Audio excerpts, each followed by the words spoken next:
Fala pessoal, bom dia. Hoje é dia 26 de abril, terça-feira. A gente está começando mais um Batalha do Século. Como sempre, a gente comenta bastante sobre análise fundamentalista e análise técnica. Tentar ajudar vocês ali conciliando os dois tipos de análise. Mas hoje eu estou aqui com Danilo Zanini. Bom dia, Danilo. Bom dia, Kim. Muito bom dia a todos que nos acompanham na Infomoney.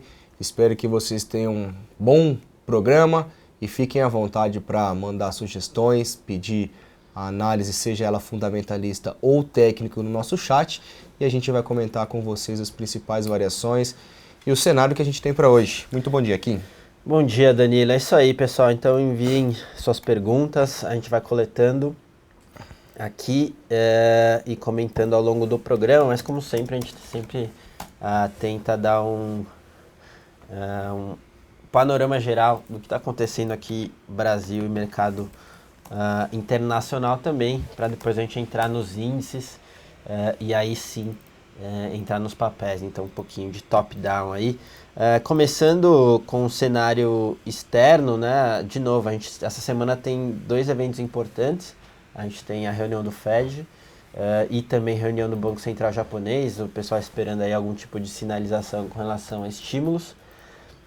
Então o pessoal bem apreensivo. A gente teve alguns balanços lá fora que vieram fortes, a gente tem commodities recuperando hoje, então ali um pouquinho mais de apetite a risco no cenário internacional. No cenário doméstico talvez ali na verdade a política vai continuar dando o tom, e o que a gente teve de ontem para hoje talvez seja um pouquinho mais de ênfase ali nos nomes do possível time nesse governo de transição do Temer. E muita gente já comentando, né? Muita gente já comentava sobre o Meirelles, mas nesses últimos dias esses comentários tomaram mais força aí, tanto que a gente teve a reunião do Temer com o Meirelles e alguns feedbacks ali na mídia falando que ele seria o primeiro da lista, de fato, que agradaria ao mercado, mas de novo, o primeiro passo antes de tudo isso é o afastamento, né? É o Senado votar pela admissibilidade do impeachment, que deve acontecer na segunda semana de maio. Então até lá talvez a gente não tenha nada concreto, muita sinalização, e aí sim depois algo concreto com relação ao time, sinalização e todas as questões da ponte para o futuro são variáveis importantes para a gente monitorar daqui para frente, tá, pessoal? Então esse é um pouco do panorama geral, lembrando que a admissibilidade já está quase certa, né? Nos levantamentos ali no Senado, cerca de 50 votos já a favor, sendo que são precisos ainda, na verdade o mínimo ali são 41 votos, então a gente está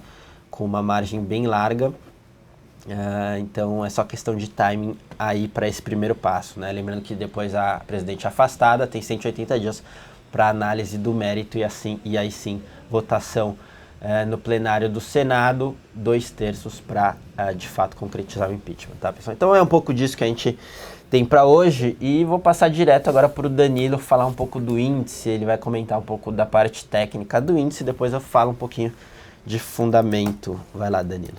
Bom, o índice Bovespa hoje trabalhando com 1% de alta. A gente tinha essa expectativa que o mercado tivesse algum obstáculo para a sua queda, então perceba o que nós tínhamos aqui anteriormente. Algumas regiões, uma região que tivemos alguns topos anteriormente, topo, o mercado me rompe, então uma resistência rompida passa a ser suporte, o mercado se segura nesses patamares de preço. Vale lembrar que o mercado lá fora, como o Kim acabou de mencionar, tá? O nosso mercado está seguindo muito o cenário lá fora e o cenário político. Então a gente está tendo agora o julgamento do processo do impeachment, quem vai ser o presidente da comissão especial e o relator, e as bolsas lá fora estão neutras devido aí ao primeiro trimestre, a divulgação do PIB do primeiro trimestre, taxa de juros tanto do Brasil, Estados Unidos e Japão e outros países em que o mercado acaba ficando um pouco cauteloso. E o nosso cenário aqui não é diferente. Então o mercado caiu por 3 dias consecutivos, se segura nesses patamares de preço, se fechar dessa maneira, graficamente falando, para quem trabalha em candlestick, esse daqui é um padrão de candlestick denominado um arame, tá? Então a gente tem um corpo de hoje totalmente dentro do corpo do pregão anterior, e se amanhã tivermos a superação da máxima de hoje abre uma possibilidade de algum repique, alguma movimentação positiva, e aí a gente poderia buscar o primeiro nível de resistência lá na casa dos 54 mil pontos, que nada mais é do que o topo prévio recente. Caso contrário, ele não venha superar e não tenha força para subir, ele ficar neutro hoje, ficar neutro amanhã, consolidar nos patamares de 51.700 pontos e posteriormente perder esses patamares de suporte aqui, tá? Aí a sinalização do índice é de queda, aí ele abriria espaço para ter uma movimentação direcional um pouquinho mais longa e poderia buscar aqui o patamar de 48 mil pontos. Então esse seria o ponto em que a gente espera que o mercado trabalhe. Se a gente levar em consideração vários outros papéis, o que vai passar aqui vai falar com vocês que a gente vai entrar em vários papéis. Eu separei aqui em cima vários papéis para comentar, que vários estão em cima de uma região de suporte, a superação da máxima leva a ter uma movimentaçãozinha positiva. Então atenção, o índice Bovespa da maneira que está estruturado, a tendência é de alta, o viés é de alta e a superação da máxima de hoje leva isso, amanhã. A máxima de hoje leva o Ibov novamente voltar para a região dos 54 mil pontos. Beleza. Em termos de fundamento, a gente comenta bastante que o preço descolou bastante do fundamento, dado os nossos índices econômicos, enfim, todo mundo tem acompanhado bastante. Agora, obviamente, isso aí envolve muita expectativa. Então, muita gente com a expectativa de uma alternância de governo que, teoricamente, abre uma possibilidade de desatar o nó político para aí sim depois a gente entrar nas reformas estruturais que a gente tanto precisa. Então um pouco de antecipação com relação a isso, mas de novo tem muita variável aí na frente nesse governo de transição. Precisa ter uma sinalização muito rápida do Temer caso tenha o afastamento ali da presidente, montar o time e também mostrar aí uma força na articulação. São variáveis importantes e não são triviais, tá? Então a gente vai ficar de olho nisso. E passar para o dólar agora, Danilo. A gente sempre começa com índice e dólar. Se você puder falar um pouquinho do dólar para o pessoal. Claro.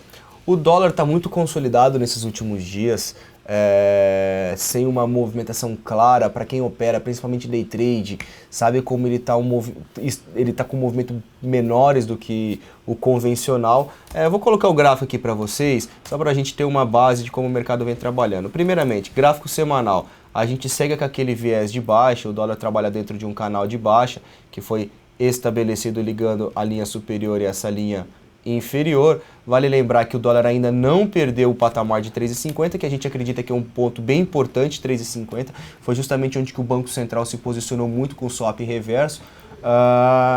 E eu voltando para o gráfico diário, percebam que apesar do viés ser de baixa, eu não tenho um direcionamento claro para onde o dólar está indo.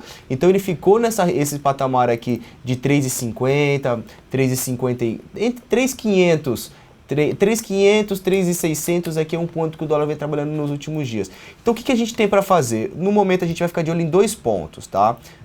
2 pontos. Primeiro ponto, qual que é? Uma resistência. Qual que seria essa resistência? O primeiro ponto seria aqui em 3,535. O rompimento desses 3,535 levaria um leve pivôzinho de alta e uma movimentação positiva. Qual seria o próximo patamar de preço? A gente teria aqui o nível de resistência em 3,740. Então a gente teria aí aproximadamente 100 pontos para surfar. Esse ponto atual que o dólar está passando agora é um ponto importantíssimo de suporte. Hoje o dólar está bastante travado, não sem movimentações muito claras. Se o dólar perder os 3,530, ele abre espaço para buscar o próximo patamar de suporte localizado nessa região de 3,480, tá? Ele abre espaço para buscar o patamar de 3,480. Aí a gente poderia, se perder esse patamar, voltar para o viés de baixo. Só para vocês terem uma ideia, eu vou colocar o gráfico intradiário, tá?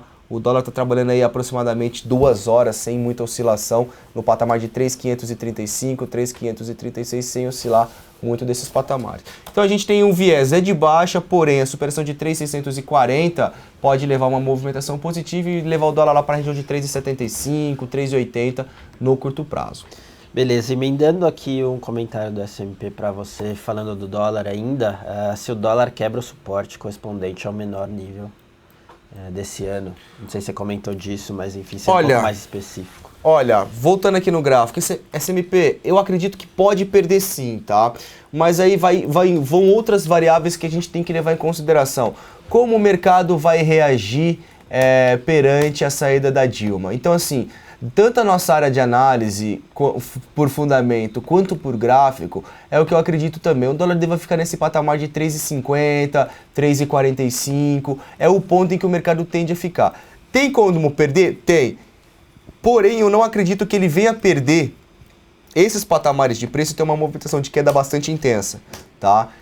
Para mim, ele tende a ficar lateralizado nesses patamares, tende a ficar um pouco mais neutro nesses patamares, numa reação imediata de um afastamento da Dilma nesse primeiro período. Tem espaço para perder? Tem espaço para perder, porém eu ficaria um pouco cauteloso, porque a hora que tivermos o afastamento da Dilma, se eventualmente tivermos aí o impeachment, aí a gente tem que voltar para outro cenário, né, Kim? Falando do quê? O cenário econômico ainda segue com dificuldades, tem outros ajustes a serem feitos, que aí isso vai impactar o dólar. Então assim, se tiver um afastamento da Dilma e o impeachment, pode perder, porém eu acho que não tem muito espaço para cair. 3,50, 3,40 eu acho que o dólar vai ficar ali, se tivermos o impeachment, senão o dólar vai voltar. Beleza, é isso aí. Driver agora totalmente político, muita variável, de alta volatilidade, né? Política, a gente tá falando de pessoas ali. E realmente a gente tem visto quão volátil isso é. Passando agora sim para os papéis, né? O S&P perguntando o que a gente achou do balanço de Renner, e é um papel que a gente queria olhar também aqui, tanto na parte fundamentalista quanto técnica. Em relação ao resultado, o resultado foi um pouco abaixo do esperado. Same Store Sales vem das mesmas lojas, cerca de 1%, desacelerando bem. A parte financeira até que segurou e foi uma questão satisfatória. Então, é difícil você esperar também balanços fortes, né, nesse começo de ano, frente a toda essa questão econômica que a gente vive. Então, no final das contas, resultado abaixo do esperado. A gente ainda gosta muito do papel em termos de management, do setor, é uma das nossas preferidas, principalmente naquela análise relativa que a gente faz. Então, a gente até tem uma posição na nossa carteira de fundamentos, não é uma posição grande, mas a gente gosta sim desse papel e tem mostrado um beta político, né, uma correlação muito alta aí, com relação a esse fluxo político. Renner, que a gestão muito bem, a gente mantém na carteira. Não sei o que o gráfico tem a dizer de lojas Renner. O gráfico, falar rapidamente dele aqui para a gente tentar responder o máximo possível de questionamento. Tivemos um topo duplo, um viés de baixo, o mercado caiu, corrigiu, veio tocar numa região importante de suporte, 2 topos anteriores, e fazia tempo que o mercado não tocava. Apesar da queda de hoje ser de 1,2, tá? 1,2, o papel está sinalizando uma possível entrada de compra contra a tendência, tá? Então perceba que a gente tem 2, 4, 6, 7 pregões consecutivos em que o ativo caía. Apesar da queda hoje ainda ser mais um dia de queda consecutivo, o fechamento projetado em relação à abertura está trabalhando no positivo. O ativo abriu aqui em 18,82 e está sendo negócio agora 19,20. Então, se fechar dessa maneira, eu marcaria a máxima de hoje e no pregão de amanhã a superação da máxima. Me perdoem, pessoal. A superação da máxima levaria eu trabalhar compra contra a tendência, o capital menor alocado, tá? O stop abaixo desses 18,60, 18,50, esperaria algum repique e que ele trabalharia aqui nesse cenário de indefinição, tanto testando suporte quanto vir buscar aqui o teste da resistência. Então dá para trabalhar compra? Sim, contra a tendência, tá interessante o papel, e se fechar dessa maneira, compra na superação da máxima de hoje. Beleza, passando aqui para minério agora, Vale, o pessoal comentando bastante aqui.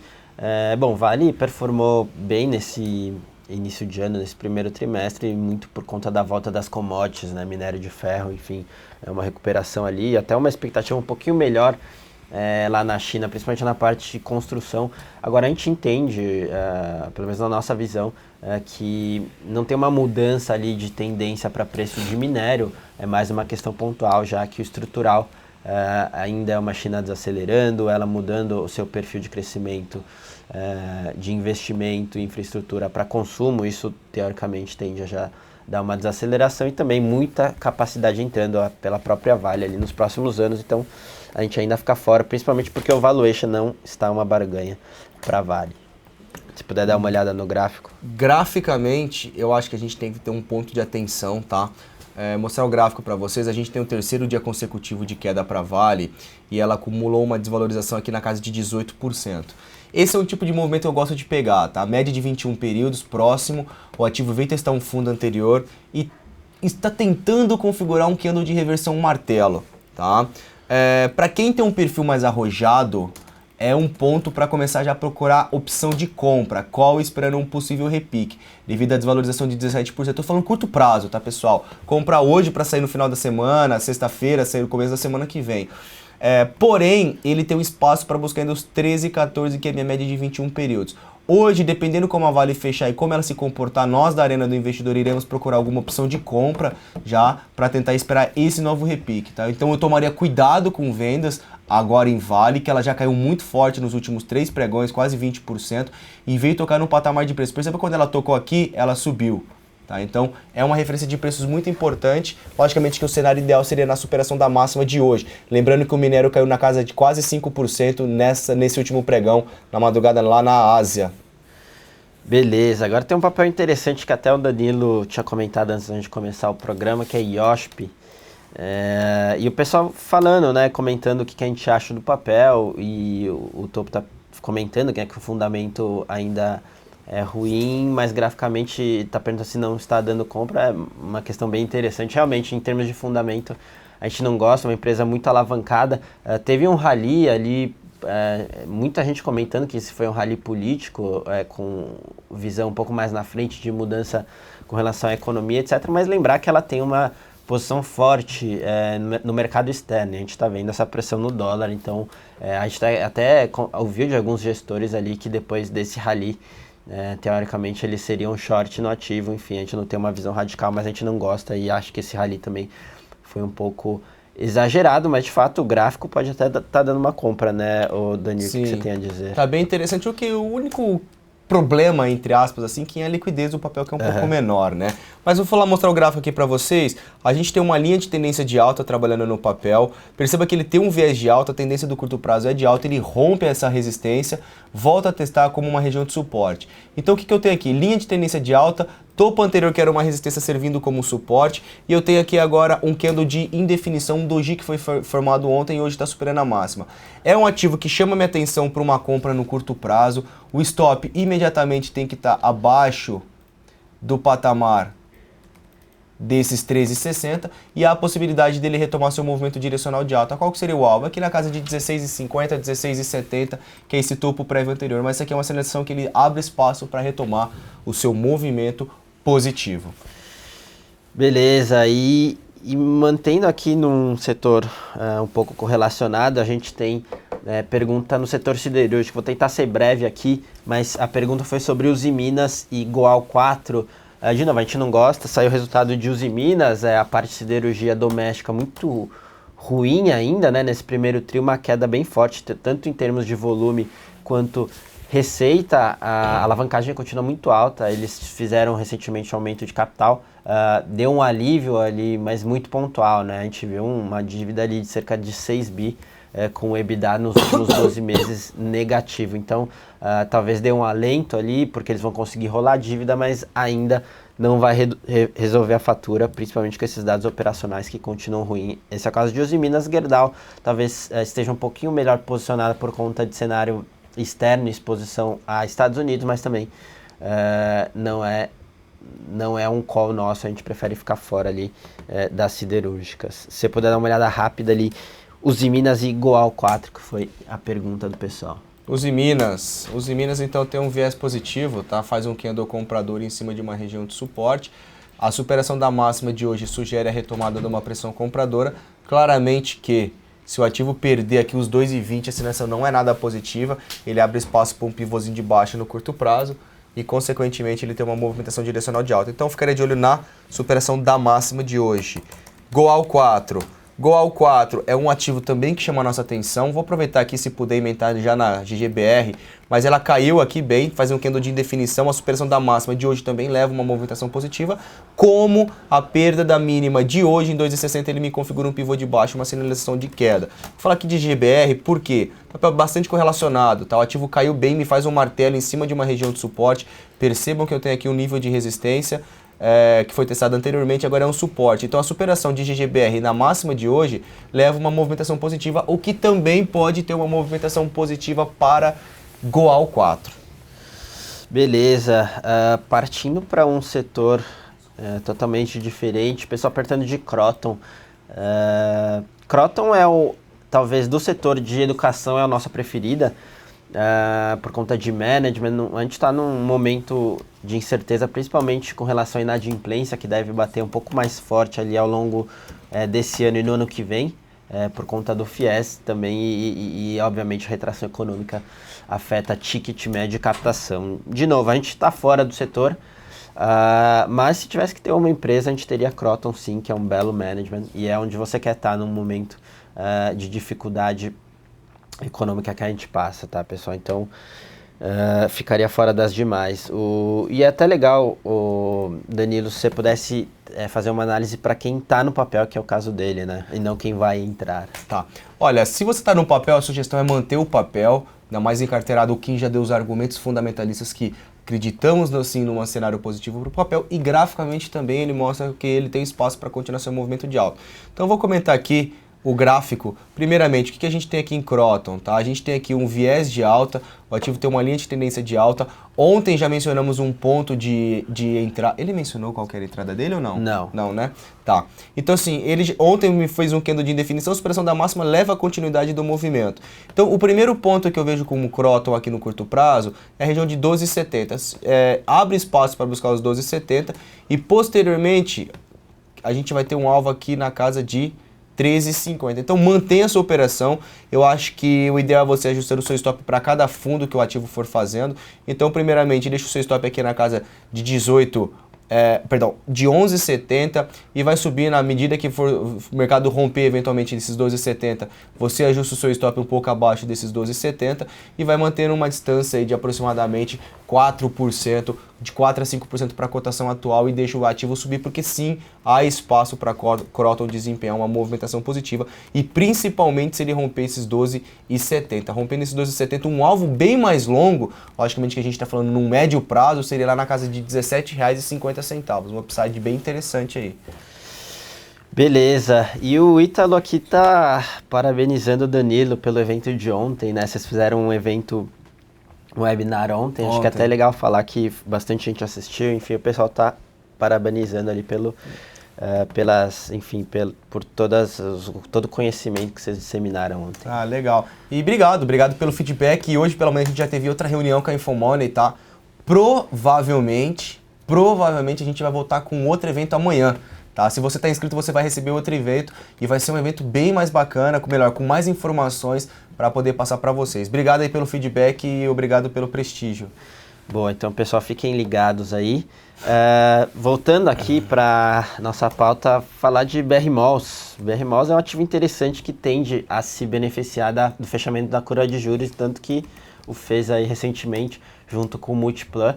É um papel que é interessante para uma segunda pernada ali, talvez de melhora da economia, né? Se a gente for ver curva de juros fechando e o varejo e o consumo ali, principalmente em termos de expectativa e confiança, tendo alguma inversão, BR Malls, Multiplan tendem a performar bem. A gente só não teria concentração ali porque, de fato, já com esse fechamento de curva, o papel andou bastante, mas sim, é um ativo interessante para esse fim, né, de tentar pegar o fechamento de curva. Graficamente tá indo muito com fundamento, tá? Eu acho que ele andou bem, vou colocar o gráfico aqui na tela para vocês. Ele andou bem, porém ele não deixa uma situação confortável para a gente se posicionar agora. Apesar de estar tentando fazer um mastro e bandeira aqui, o que seria natural? BR Malls passar aqui por essa semana neutra, tá certo? E aí, a partir da semana que vem, segunda-feira, ele começa a trabalhar acima desses 17. Trabalhando acima desses 17, o próximo ponto de parada do ativo ficaria lá em 18,50. Tem espaço para buscar? Sim, há espaço para buscar os próximos níveis de resistência, porém, eu acho que é um pouco prematuro eu me posicionar agora. O ideal é se posicionar se ele superar os R$17. Beleza, mais de uma pessoa perguntou aqui sobre BRAP, né, que está formando um martelo interessante. Outra pessoa falando da figura de BRAP. A gente olhou Vale, né? Não sei se diz alguma coisa diferente o gráfico de BRAP, se puder ajudar o pessoal. É confuso aqui para você o martelo? O martelo, o machadinho. Um martelo invertido, né? Às vezes confunde um pouco os nomes. Então vamos lá, tá bem bonito mesmo o gráfico de BRAP, tá? É justamente por isso que eu e o Aliac, nós da Arena do Investidor, estamos avaliando aí uma compra de call, opção de compra. Olha que linha de tendência de alta bem interessante de BRAP. o ativo me recua até minha média móvel, depois de cair por um período aqui de aproximadamente 20% também. Ele estava configurando, estava um pouquinho mais para cima na hora que a gente olhou o martelo, tá? Isso aqui é quase um martelo, um doji, mas é um ativo que sinaliza aí uma retomada de pressão compradora. O minério despencou lá fora, porém não está afetando tanto. Então assim, para mim, para quem é mais arrojado, é compra de BRAP, superação da máxima é compra em BRAP e há a expectativa de uma movimentação positiva. Complementando aqui a Vale, tá? Então Vale também me forma um candle de indefinição e acredito sim que há espaço para uma movimentação positiva em Vale e BRAP, tá? Atentos aos dois papéis, cuidado com vendas. Eu não vejo vendas agora. Logicamente que a gente vai esperar até o final do pregão para ver se essa alta que iniciou aqui desde a abertura, ela vai ser consistente. Se ela não for consistente, a gente não pode se posicionar, tá? O risco é maior. Beleza, continuando numa outra exportadora aqui, estão perguntando de JBS. JBS, em termos de valuation, assim, é um pouco consenso do mercado que está extremamente descontada. Mas, de novo, tem algum motivo, né? Essa questão de investigação, ali, esse risco que é difícil de mensurar, penaliza muito o papel. Esse tipo de risco é um risco que a gente não quer correr e não quer ter no nosso portfólio, acordar ali com algum tipo de investigação nos controladores, algo nesse sentido. Então, a gente fica fora, por mais que o valuation esteja atrativo, não é o nosso perfil tomar esse risco que a gente não tem nenhum controle. No gráfico, depois dessa queda ali forte, dá para montar alguma posição, Danilo? Qual que é o ativo aqui? JBS. JBSS3. Olha, JBS é o ativo que tem um gráfico parecido com o do dólar, tá? Uma movimentação negativa. Nos últimos dias ela tem consolidado bastante na mínima. Eu penso em alguma possibilidade de trabalhar JBS na compra? Sim, penso, somente se ele superar os R$10. Tá? Superando os R$10 aqui, ele vai ter o rompimento da média de 21, vai ter o rompimento do topo prévio anterior, e o que seria atrativo para ele configurar aqui um possível movimento aqui sobe, aí ele tem que passar por um período de correção, fazer um fundo acima do fundo anterior e posteriormente ele desenvolver essa movimentação para eu poder pensar em compras. Caso contrário, ele passe por o seu período de acúmulo de preço, não ande e venha perder os 8,85, 8,80, a sinalização é de queda, abre espaço por uma movimentação direcional. Logicamente que teremos um pequeno obstáculo aqui em 8,30, tá? Mas a gente vê que o cenário é totalmente baixista para o papel. Então, atentos, superação de 10, a gente procura compras e se perder 8,80, a gente pode procurar vendas. Beleza, a gente já está caminhando para a reta final do nosso programa. Tem uma pergunta bem interessante aqui sobre papel e celulose, né? O Kid está perguntando porque amanhã a gente tem divulgação de Fibra e Suzano, se a gente acredita que os balanços podem ser driver para a continuação de queda dos papéis. Interessante pergunta. Assim, na verdade, a nossa opinião é que o balanço em si não vai dar muito insumo para queda, e sim toda a dinâmica de dólar e preço da celulose lá, isso que tem sido driver para Suzano e Fibra, o dólar pressionado e preço da celulose, principalmente na China, sofrendo, isso que tem derrubado os papéis. O valuation está bem atrativo, mas de novo, você tem um fluxo contra muito forte, principalmente se avançar a questão do governo de transição e tudo que a gente comentou. Então, o curto prazo um pouco desafiador ali, mas são boas empresas, só ficar ligado nessa questão de fluxo. Então, resumindo, o balanço em si talvez não tenha tanta informação para uma derrubada muito forte dos papéis. Eldorado já comentou que teve um primeiro trimestre razoável ali, etc. Mas, de novo, o driver é totalmente macro, né? A questão de dólar e preço da celulose. Tem alguma que você prefere, que você acha que vale a pena comentar no Fibra setor? Ou Suzano? Deixa eu ver. FIBR3. Bom, põe aqui o gráfico, vamos dar uma olhadinha primeiro. Ó, Suzano, tem espaço para subir, o próximo ponto de parada ficaria em 14, porém eu acho que o time de entrada já foi desses papéis, já sobe bem direcional. Eu acredito que se ele chegar aqui na região dos 14 em Suzano, a gente pode tentar procurar um short no ativo. E FIBR3, Fibra começa a me chamar um pouco mais atenção para uma possível, para uma possível reversão. Porque ela já sinalizou uma correção ontem e hoje. Se ela cair mais um pouquinho e me configurar um fundo acima do fundo anterior, poderia interpretar como um possível pivô de alta. tá? Só atentos aqui que os papéis têm todos um viés de baixa, testando linha de resistência, linha de tendência de baixa, mas se for para poder pensar, o que eu quero tentar pensar em reversão, Fibria.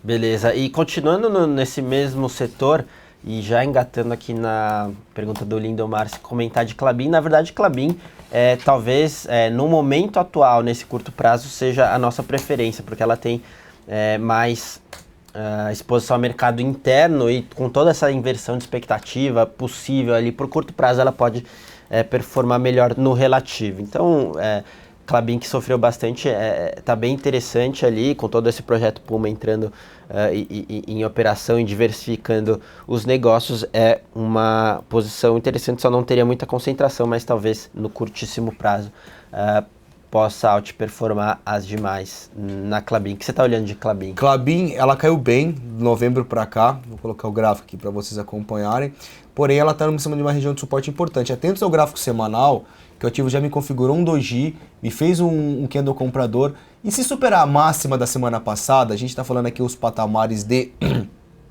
18,55, a sinalização é positiva. Por quê? Porque se eu pegar aqui um pivô de baixa, tá? Um pivô de baixa do que foi configurado, ele está exatamente em cima da expansão de 100% de Fibonacci. Então ele sinalizou que aqui é um obstáculo para queda e a superação da máxima leva o ativo a subir e abre espaço para buscar o teste de R$20, R$20,50 no curto prazo. Então tá bem interessante, Fibria também. Beleza, últimos dois papéis rapidamente, muita gente perguntando de Marco Polo, a gente até comentou aqui também, antes de começar o programa, o que a gente pode comentar em termos de fundamento é que se a gente tiver uma inversão ali de expectativas, isso só vai se concretizar com um governo de transição satisfatório, sinalização rápida ali, um time robusto nos ministérios. Quando começar essa inversão e isso refletir na nossa economia, sim, Marco Polo é uma boa candidata para performar bem. O management é bom, eles têm alguma exposição ao mercado externo que tem ajudado um pouco nos resultados, então é uma boa empresa e que a gente gosta caso a gente tenha um pouco mais de coisas concretas com relação a esse governo de transição, de novo, principais variáveis políticas aí, antes de tomar essas posições, tanto em bens de capital, infraestrutura e esses ativos que podem performar bem numa segunda pernada ali. No gráfico, ela tem um cenário de indefinição, tá? Tocou no nível de suporte importante em 2,25, uma, duas, três, veio pela quarta vez. Na formação gráfica, abre espaço para uma movimentação positiva dentro desse viés de baixa, buscar no curto prazo 2,65 e ali seria algum obstáculo. Beleza, para terminar, Lame, muita gente perguntando de Lame, perguntando se entrou na carteira semanal, etc. Lame é um papel que a gente gosta bastante. Depois dessa queda, a gente incluiu, a gente já falou na semana passada de lojas americanas, mas essa semana a gente incluiu na nossa carteira de fundamento. Se você puder olhar o gráfico, enfim, ela tem um ticket médio mais baixo, depende um pouco menos de crédito, uma boa gestão, tem entregado same-store sales acima da inflação. É um papel que a gente gosta bastante, principalmente quando sofre assim no curto prazo. No gráfico, a gente está desde a semana passada acompanhando o papel. A gente comentou ontem também no fechamento do mercado. Vou colocar o gráfico na tela para vocês acompanharem. O ativo testa um patamar. Ontem me fez um engolfo de alta e hoje sobe na casa de 3%. Tem espaço para subir? Tem. A gente acredita numa movimentação positiva. O primeiro alvo ficaria na casa de R$16,45, que é o primeiro topo prévio. E o próximo nível de resistência mais longo ficaria na casa de R$18,50, R$19, tá? Vale lembrar, se a gente colocar um gráfico semanal de Lame 4, deixa eu só colocar aqui, Lame 4, o gráfico semanal, percebam que o ativo veio em cima de uma região de suporte bem importante, está me configurando um candle comprador. Claro que a gente está... É bem prematuro a gente dar uma interpretação pelo gráfico semanal, lembrando que a gente tem até sexta-feira, mas se fechar dessa maneira, a superação da máxima de Lame leva uma movimentação de alta um pouco maior, tá certo? Então tá bem bonito, a gente até mencionou ontem que poderia ser trabalhada uma compra no ativo para swing trade. Beleza. Então é isso, pessoal, a gente chegou no final do nosso programa, nessa reta final a gente tentou acelerar aí para tentar cobrir o máximo de papéis. Espero que vocês tenham gostado, a gente conseguiu comentar um pouco do cenário internacional, panorama macro aqui e descemos para os setores falamos bastante dos papéis. Ao longo da semana a gente vai se vendo aqui, lembrando que toda terça e quinta a gente tem Batalha do Século para falar de análise gráfica e fundamento, mas para quem quiser continuar acompanhando o Danilo e análise técnica, ali a gente tem a Arena do Investidor, né, Danilo? É isso aí, pessoal. Então fica o nosso convite, a gente está lá na Arena do Investidor, temos 4 salas distintas aí com perfis diferentes, então a gente convida todos para conhecerem um pouquinho sobre o nosso trabalho, principalmente focado em trading. Amanhã tem o XP Connect, que é mais a parte de fundamento e economia. Quinta-feira a gente volta e sexta-feira a gente tem novamente o XP Connection voltado para trading. Obrigado pela presença de todos, Kim, obrigado pelo convite mais uma vez e até o próximo programa. Valeu, Danilo, valeu, pessoal, e até a próxima.